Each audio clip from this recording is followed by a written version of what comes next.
Time now for your man up moment. I've learned that respect, love, admiration, appreciation, all of that stuff doesn't come immediately for fathers. It does for mothers. I'm not saying fathers don't get it. I am saying that they get it generations later. So if you're expecting it now, hey man, you can expect it, but it just doesn't work like that. When you're a good father, you blend in like the foundation of a house. Nobody really talks about the foundation of the house, but they do talk about the drapes, the paint color, Hey, that's what mom is. Mom is all of the aesthetics. The matching, the furniture, the pretty. Dads, hey, we're the foundation. Sometimes the only time they talk about the foundation is when there's a crack in it or a problem. Not telling you I like that. I'm just saying that we will get respect. It's gonna come 30 years later when everybody looks at what you built and sees that it's still standing. And honestly, isn't that better than any Father's Day gift that you could get anyway? For weekly motivation, text the word brothers to 56525. Man up. Good people, welcome to another edition of the show. I am your host, KD Bowe, and today, I've been in radio for almost 30 years, and I've had the opportunity to interview quite a few people, and the other day I was going through some of the interviews, and I said, man, this stuff is really good, and there are some things I know I wanted to talk about, but I've already talked about it. You may not have seen it, so I'll give you the opportunity to do it today. My first guest was a conversation I had last year with Deitrick Haddon, and he dropped that he was not raised by his biological father. Take a look. In the studio with that dude, man, first of all, you were always a great interview. Really? Big personality, and you my boy. I'm chilling today, though. KD, what it do, fam? What it do? ATL, what's up, y'all? Hey, man, so Deitrick Haddon are you still D-Hattie? You Deitrick Haddon, what are you? Whatever the Saints want me to be. I mean, people just call me names DD, DD, okay. Hattie. Family and friends only call me DD now. Okay. You got to be from way back when. Okay. You know what I'm saying? Okay. Call me Deitrick. Call me Pastor Deitrick. Whatever you want me to be, I'm cool with it. So I was looking online and I saw that you got Queen Pastor now. Oh! Tell me about it. Oh! She's a pastor now. Yeah, First man. Lady Dominique. She's been elevated. It's elevation season for her. She's an executive pastor of the church, and she's been operating in that office since day one. A real professional when you said it, too. She's the executive pastor of the church. You can see how the preacher came out. Yeah. But, yeah, she's been doing it, man. She holds the church down. I mean, our church is not a big church. Our church is 3 years old, but she runs it like a mega church. You would think it's New Birth or something, Yeah. But she does well. So I just thought it's just a perfect natural progression after 3 years of serving and just make her the executive pastor. And that gives her a certain level of respect. With titles, people respect, you more. So I thought it was important. That was important. And so they won't just see her as first lady, No, she's an executive pastor. Let's respect and honor that. Do you still amen, love amen. pastoring? I love it, man. I love seeing people go from one place to the next and reaching their destiny. That I live for that, to be honest with you, man. That's been my whole thing since day one. Even through my music, I just want to inspire people. So pastoring is a natural progression for me. I always got something to say. I always got to tell somebody something. I'm strong. I have strong opinions about everything. Right. So every Sunday I get to get up and say, I think that the folk need to do this. The folk need to shut up. Right. And the saints be, yes, preach, pastor. So I get it. That's all me, man. So it's all me. Do you think you could do that you love, reaching people, et cetera, without pastoring? Because I know, hey, man, you've been singing for a very long time. So, Yeah. And I know you love singing, or do you? Am I wrong? Are you faking it? No, that's my love too. Okay. All of that is me. I think, yes, pastoring is my calling, KD. Singing is my gift. Singing and entertaining is my gift. It's two different things. Okay. Now, a lot of people like to operate in their gift and neglect their calling. And then God is not pleased with that. See, the calling brings God's favor on your life. The gift makes room for you and bring you before great men.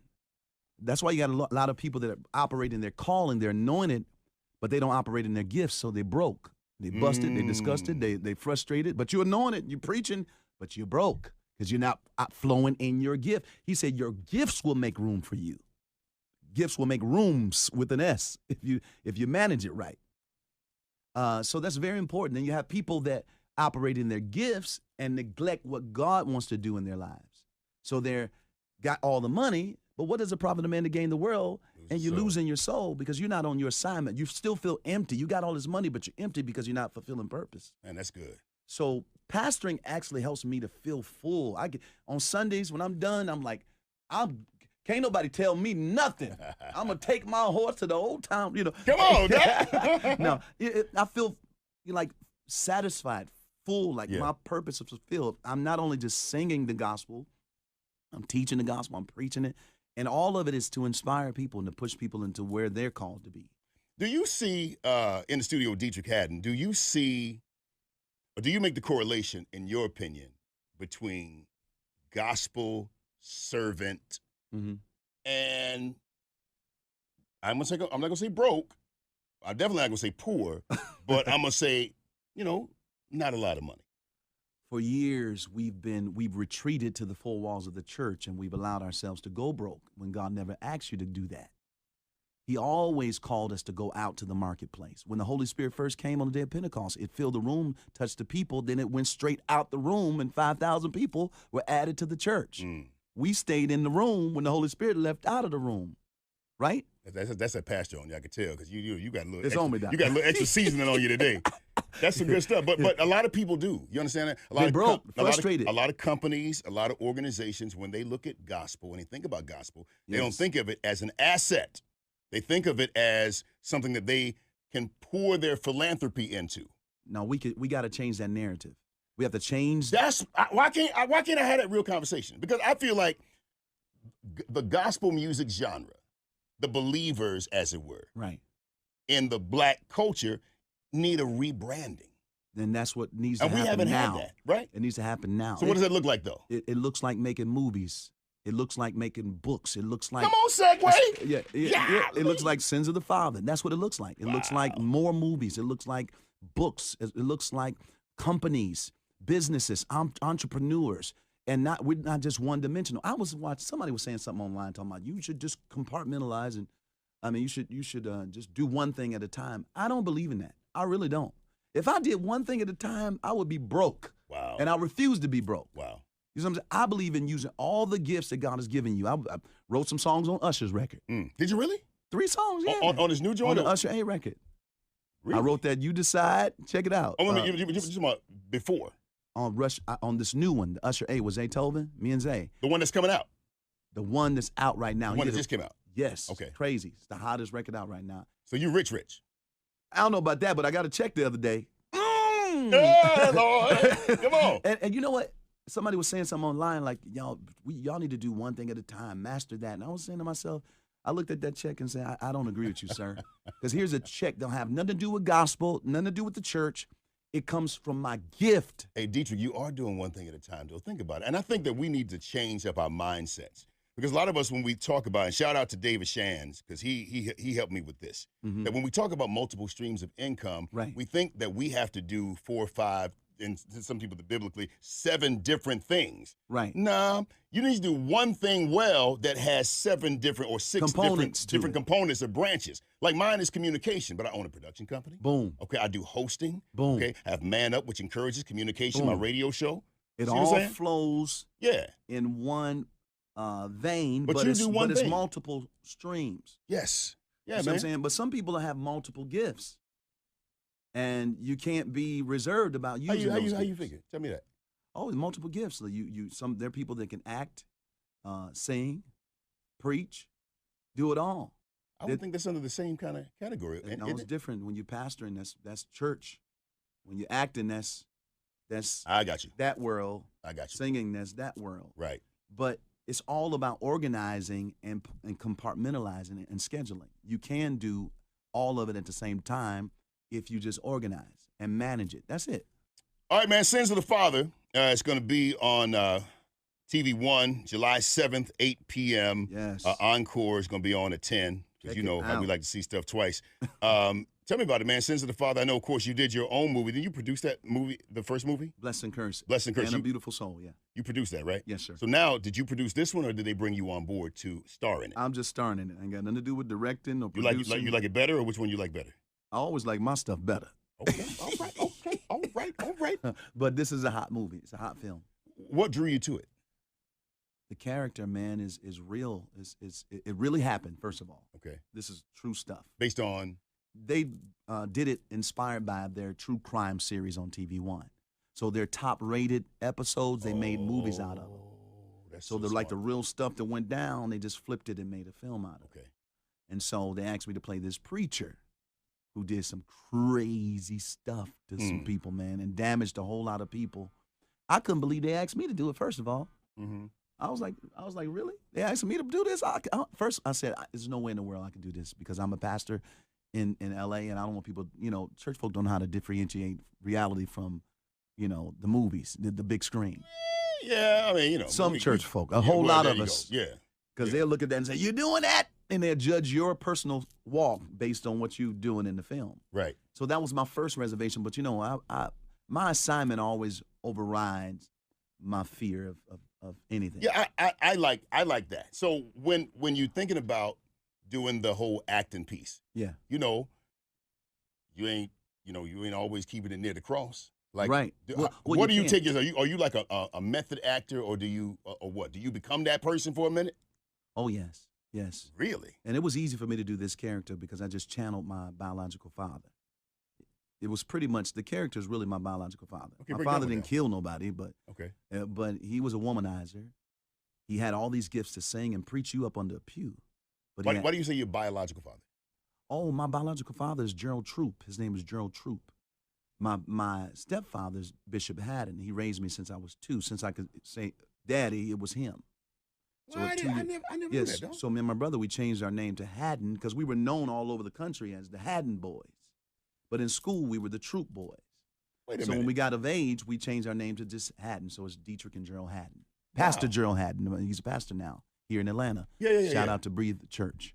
It's called Breathe? Breathe Church, yeah. Yes, Lord. Yeah. I want to breathe, brother. Yeah, come on now. I didn't know. Okay, that's amazing. That I don't want to go down that road. So I just went to the dark side in my mind, and I've always had. Is it tough for your wife to experience the dark side, or do you just stay out the house for a minute? No, actually, I was away when I did the film. We came here to Atlanta, so I just channeled and focused there. Okay. She came with me, me and my kids, all my kids, at the hotel. We stayed at the 12 Hotel at Atlantic Station for 2 or 3 weeks. Wow! And every morning I would get up and just zone out, and just really get into the backstory of the character, and I channeled. There were good elements about this preacher. I channeled Bishop Haddon, and there were some bad elements about this preacher. I channeled my biological father. So it was really easy. And when I would be on the set, they would clap like, "Oh my God!" Really? Yeah, because it was easy for me. It was really easy. I'm curious We all got a dark side, Katie. Stop playing. Oh, I know I got a dark side. We just ain't gonna talk about it right here. But let me dig into that just a little bit, man. Because what did you learn about your biological father through this process that you would not have known outside of this process of channeling him? He started out good. We all start good. And you tap into other things. See, we always look at the effect, but we never look at the cause. Okay, take me there. The cause of why somebody did whatever they did. Sure. And so in this movie, you get to see the cause and the effect. But we as church people, we always judge the effect, but we never look at the cause. So I learned a whole lot about my dad. He went AWOL. They gave him some Agent Orange. You know anything about that? Yeah, man. Went crazy. Wow. Was dealing with the whole, what they call it, PTSD. Yeah. And my mother fell in love with him during that season. Out of all the seasons of his life, save him probably, huh? Exactly, Wow. exactly. But she found out she couldn't save him, and that's what happened. But it still don't change the fact that you did those things and you're capable of doing those things. Yeah. It still don't give you a right to put your hands on a woman and beat a woman. It does not. Oh, he was all the way over there. No, yeah, he was all the way over there.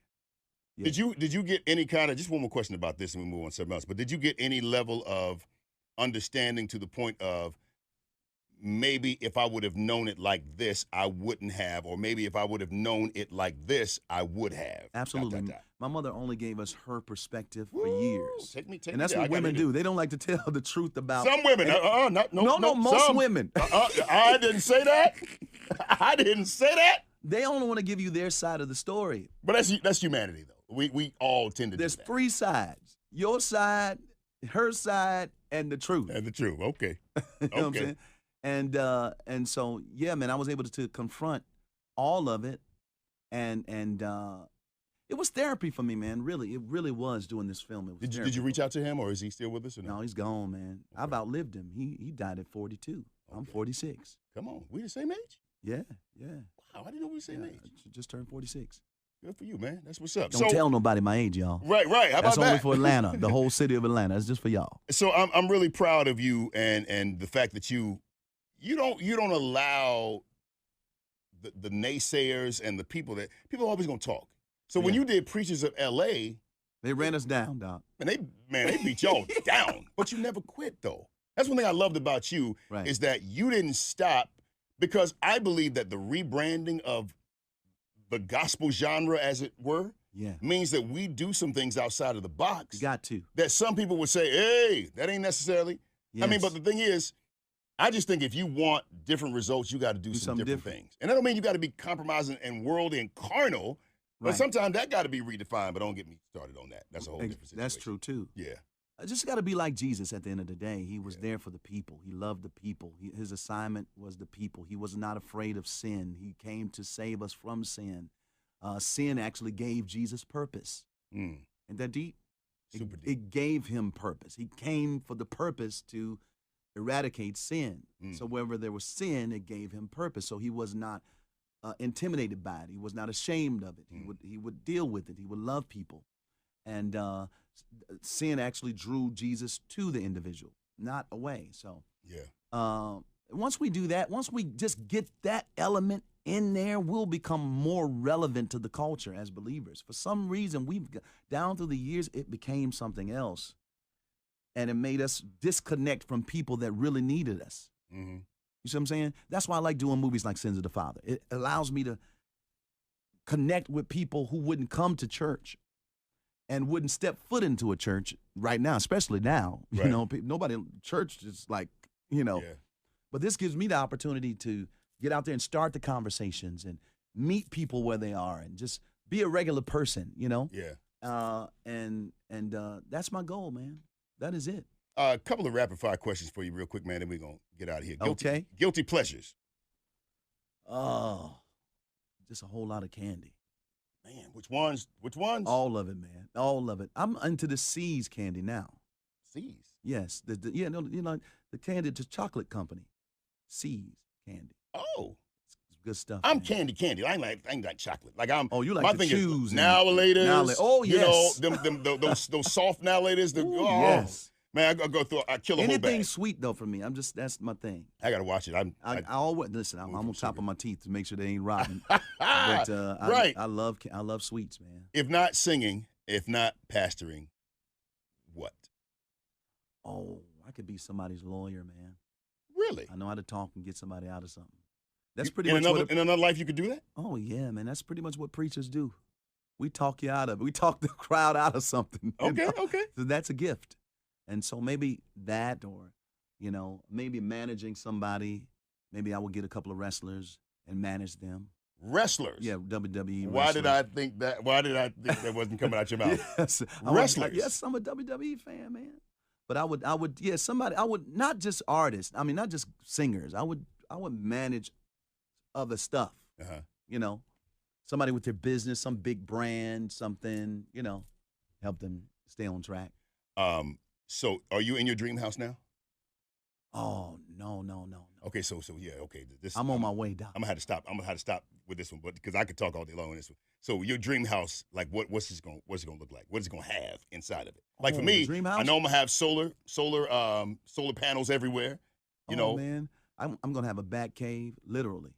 a bat like Batman. So you gotta get a Batmobile. You got to. You won't even know when I'm pulling in. I'm pulling down underneath the house. Really? And I got my whole office. How down many there. acres? Then man, it's got to be like 40 acres and a mule, Doc. 40 acres. Yeah, it's got to be big. That's like and Disney Then I'm World. going up an elevator, man, to get to my master bedroom. You won't even know I'm home. Really? Then I'm going over there to my state-of-the-art recording studio. Right, you can look through the window and see my studio right there from my bed. Oh yeah. Then you got this big old wall. That's a screen where it takes me all over the world. I may wake up in Paris. I may wake up in Italy, off the water. Oh, so like an LED wall. LED wall, yeah, in the room. Yeah.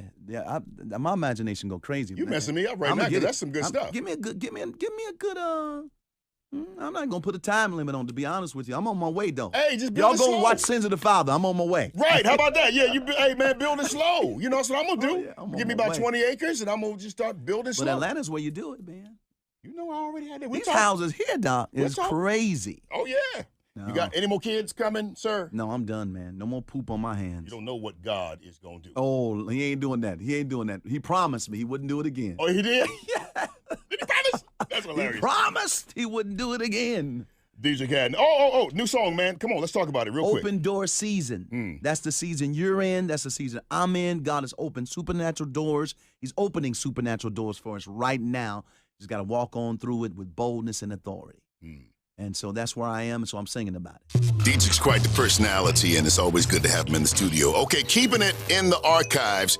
I remember last year I had a great conversation with Zacardi Cortez and Demetrius West. Man, it got so real. And then I had to become the cameraman, too. It was a whole delightful mess. Take a look. Well, I tell you, but when I got singers in the room, I don't even know how to act. Demetrius West. Yo. And that dude right there, Zacardi Cortez. What up, man? What's up, my brother? Man, I'm very good, I don't know why man. I'm so goofy right now, but everything you making me laugh. Oh, man, come on, You bro. crazy, You're good. man. We been having fun, man. Absolutely. Hey, first of all, man, congratulations on both of you, man. Y'all got projects that are just blessing the country. Yours is going to be available when? Tell me. It came out today, man. It's available right now on every digital outlet, so you guys please support, go get it. What's the name of it? It's called You Don't Know, man. My personal testimony, and I wrote this song, actually. One of my first songs I ever wrote on my own. I always had a co-writer or something like that. But God really blessed me, man. He put this song in my heart, literally. I know a lot of people say that and it sounds cliches, but, you know, I never had experience like that where I can say God put a song in my heart. So Really? This time, man, you know when it's from God, though, you know. And, man, it's just one of those songs God blessed me with, and talking about, you know, you not knowing what people are going through. You know, everybody has a story, everybody has a problem, everybody goes through something. A lot of times in the church, and you know, we like to judge people on their appearance or something we know about them from back in the day or something. And you know, you don't know what I've been through to get to this point in my life and get this praise. You know, just to be where I'm at right now. You know, in a peaceful mind, just to have this peaceful mindset, because last week I was ready to kill somebody.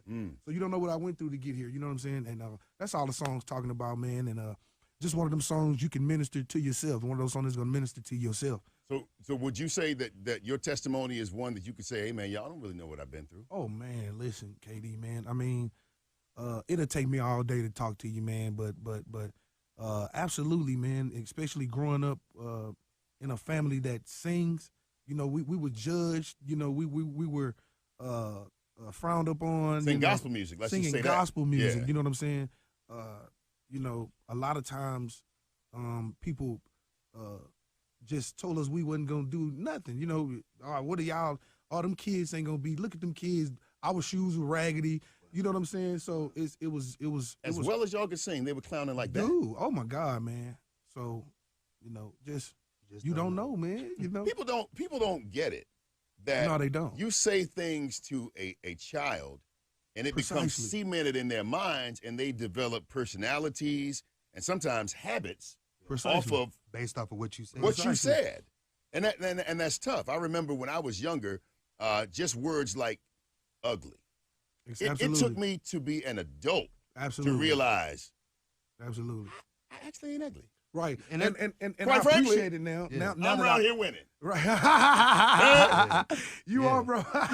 Just like that. Just Bro, like you like you've been lifting weights and stuff. But too. don't worry about this. Don't worry about all this right here. This is, you know, there's something back there. It's like that kid from Nigel Shelby. I don't know if y'all saw them on Absolutely. Nigel Shelby is his name. He been bullied at school, man. Killed himself on Sunday. That's right. You know what I'm saying? Like, because people, you just don't know what people go through. And that's why it's not good to, you know, talk about people or, and not even talk about people, just, you know, just to not say hello. Yeah. You know what I'm saying? You don't know what this person is going through. Yeah. So you not speaking, you know, and the church is really bad. You know what I'm saying? We quick to do that in church. Well, I mean, I don't think the church is as bad as anybody else. You just don't expect it. Absolutely. As much in the church. Absolutely. You feel what I'm saying? That's exactly you, what you don't expect. You expect a place that was built off of love. Absolutely. Y'all should walk in a little bit of love. Absolutely. Absolutely. So a little bit more with you, man, before we holler at you, Demetrius, man. You are a complex dude,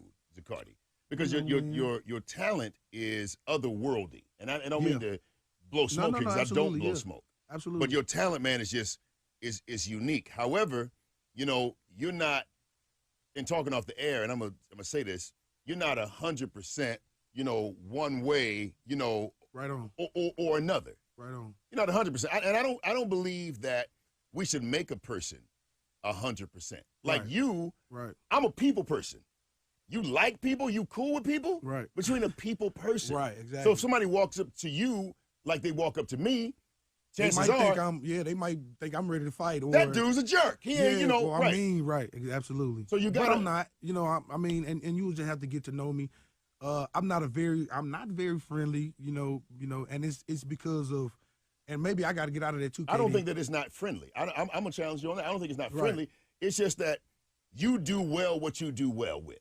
Right. And so some people are agents. Some people are publicists. Some people exactly. Some people are just better with people than other folks. Yeah. Like you probably, just because you're on the stage and everything, it doesn't mean that you're not an introvert. You could very well, sir, be an introvert. Exactly. And introverts, you can't just walk up on them any kind of way. Exactly. I'm an introvert. Like born naturally, I'm an introvert. Like, I can't do small talk. Wow. Like I can talk about what I want to talk about. Right. But as far as small talk, I'm terrible.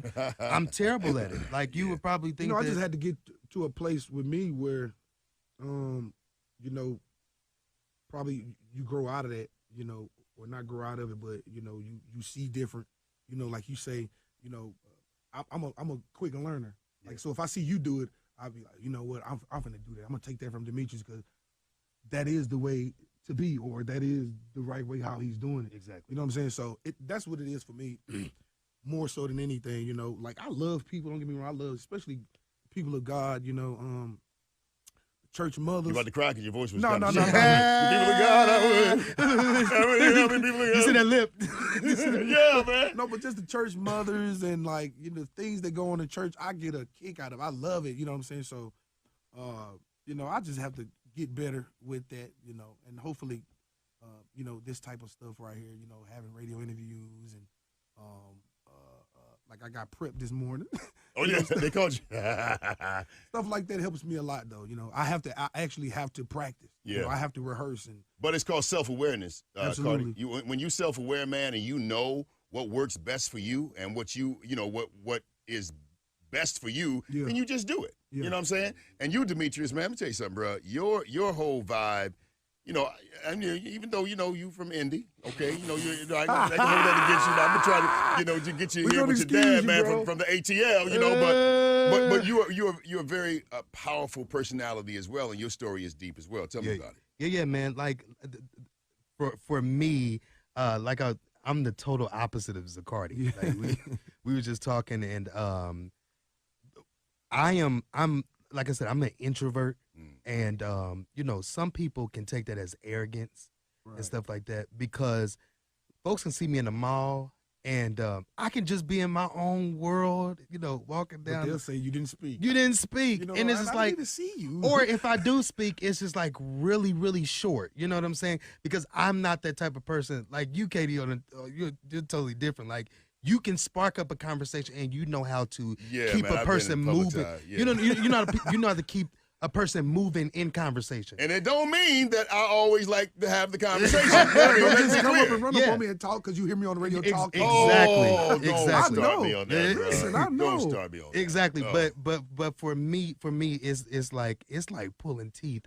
Unless we're talking about something that I'm interested in talking about. Right. You know what I'm saying? Then the conversation flows naturally. Yeah. You know, so, you know, in those aspects, you know, my dad keeps on trying to get me to move here to Atlanta, but we're going to pray about it. I'm trying to get you to go. Are you married? Yeah, so don't come here to Atlanta. This ain't what you want. I'm leaving. I'm out. Bye, y'all. Don't come to Atlanta. Don't listen. If you married, you want to stay married. Don't go. I'm messing with you, man. No, Atlanta's an amazing place, brother, and I think that you will truly, you truly enjoy it if you got here. I'm not married, so I'm not coming to You're Atlanta. not coming to Atlanta. God bless you. I'm going to stay on the Houston. You leaving at night? I know everybody in there, everybody doing, and yeah. I feel you, man. But gentlemen, I appreciate y'all being here, man. I'm gonna play your new project, your new song. Man. I set it up, man. I'm gonna play it for you. This is my story. This is one of the first songs that I wrote on my own, and of course with the help of brothers like James Fortune, Aaron Lewis, Kerry Douglas, and Marcus Callion. Those guys made this song with the help of God and myself. We made this song. Just a great story to encourage somebody that has a story, just like myself and like everybody else in the world. Yeah. That even though you got a story, God is still working it out. While your story is while you don't know what's going to happen tomorrow, God is, and He's working it out for you. He's working it in your favor. So, yeah, man. You got a little preach on you. God. Preach, Red. Yeah. Put him in E flat. Ooh, yeah. God will. Right, you better change the key. I know that. All right, Zacardi Cortez, Demetrius West, man. I appreciate y'all. I love y'all, man. Thank you, man. Love you, you, bro. more, Indeed. man. I appreciate you. Man up now, man up. I'm KD Bowe. Time now for your man up moment. I've learned that respect, love, admiration, appreciation, all of that stuff doesn't come immediately for fathers. It does for mothers. I'm not saying fathers don't get it. I am saying that they get it generations later. So if you're expecting it now, hey man, you can expect it, but it just doesn't work like that. When you're a good father, you blend in like the foundation of a house. Nobody really talks about the foundation of the house, but they do talk about the drapes, the paint color, Hey, that's what mom is. Mom is all of the aesthetics, the matching, the furniture, the pretty. Dads, hey, we're the foundation. Sometimes the only time they talk about the foundation is when there's a crack in it or a problem. Not telling you I like that. I'm just saying that we will get respect. It's going to come 30 years later when everybody looks at what you built and sees that it's still standing. And honestly, isn't that better than any Father's Day gift that you could get anyway? For weekly motivation, text the word brothers to 56525. Man up.